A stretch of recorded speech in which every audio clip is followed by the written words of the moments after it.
పిల్లలకి education value తెలిసేటట్టుగా ఎలా చేయాలి అని క్వశ్చన్ రాదా? ఖచ్చితంగా వస్తుంది అందరికి. వస్తుంది కదా. ఇప్పుడు అందరిలాగే పిల్లల్ని నిందిస్తే ఎట్లా ఉంటుంది? వాడికి ఎంత చెప్పినా వినట్లేదు, వీడికి చదువు మీద ఇంట్రెస్ట్ లేదంటే అది కాదు కదా. మనం చదువు మీద ఇంట్రెస్ట్ లేదు అనుకున్నటువంటి వాళ్ళు మారినటువంటి తీరుని మనం చూసాం, అందుకు మనకు నమ్మకం. సో దానికోసం మనం ఏం చేయాలి అనేటువంటి ఆలోచనలో ఉన్నటువంటి రకరకాల మనం చేసేటువంటి కోర్సెస్లో ఒకటి innomind.ai. ఈ innomind.ai యొక్క స్పెషాలిటీ ఏమిటి అంటే పిల్లలకి స్పష్టంగా వాళ్ళు చదువుతున్న మ్యాథమెటిక్స్ సైన్స్ యొక్క ప్రాముఖ్యతను ఎక్కువ గంటలు కష్టపడి చేయమనటం కాదు, అసలు ఇది ఎందుకు అనేది అర్థం చేసేటువంటి విధంగా ప్రాక్టికల్గా చెప్పేటువంటి ఒక కోర్సు. ఈ కోర్సులో ఎట్లా ఉంటుందంటే ఇది జస్ట్ ఒక 20 సెషన్స్ అండి అంతే.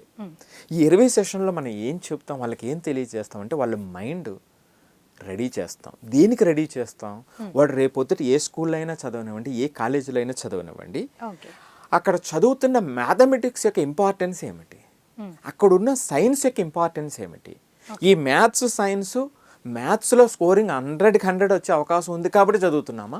ఈ మ్యాథ్స్ వల్ల చేసేటువంటి రోజువారీ పడేటువంటి కష్టం నా బ్రెయిన్ని ఎంత స్ట్రెంథన్ చేస్తుంది, బ్రెయిన్ స్ట్రెంథన్ చేయటం అంటే నా ఆలోచన ఎంత స్ట్రెంథన్ చేస్తుంది, నాలో అప్లికేషన్ స్కిల్స్ని ఎంతవరకు పెంచుతుంది, నాలో అనలిటికల్ స్కిల్స్ని ఎంతవరకు పెంచుతుంది, తద్వారా క్రియేటివ్ థింకింగ్ని ఏ విధంగా డెవలప్ చేస్తుంది, రీజనింగ్ స్కిల్స్ని ఏ విధంగా పెంచుతుంది అనేటువంటిది వాడికి తెలియచేయటం.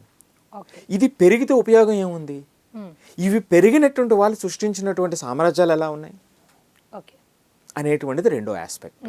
మరి వీటి రెండింటిని స్పష్టంగా వాళ్ళకి ఎలా నేర్పాలి అంటే ఒక చిన్న ఎగ్జాంపుల్ చెప్తా. innomind.ai ఉన్నది ఏమిటంటే, ఇప్పుడు మీరు ఒక ప్లేస్ నుంచి ఇంకో ప్లేస్, కొత్త ప్లేస్కి వెళ్తున్నారు. ఎవరైనా సరే ఏం చేస్తారు చెప్పండి?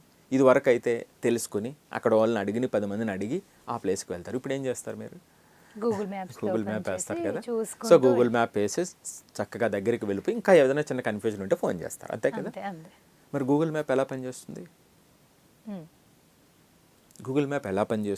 గూగుల్ మ్యాప్కి అసలు గూగుల్ మ్యాప్ తయారవటానికి ఉన్నటువంటి వాటిలో చాలా విషయాల్లో కొన్ని ప్రాథమికమైనటువంటి అంశాలు ఏమిటి, అది ఎక్కడి నుంచో రాలేదు.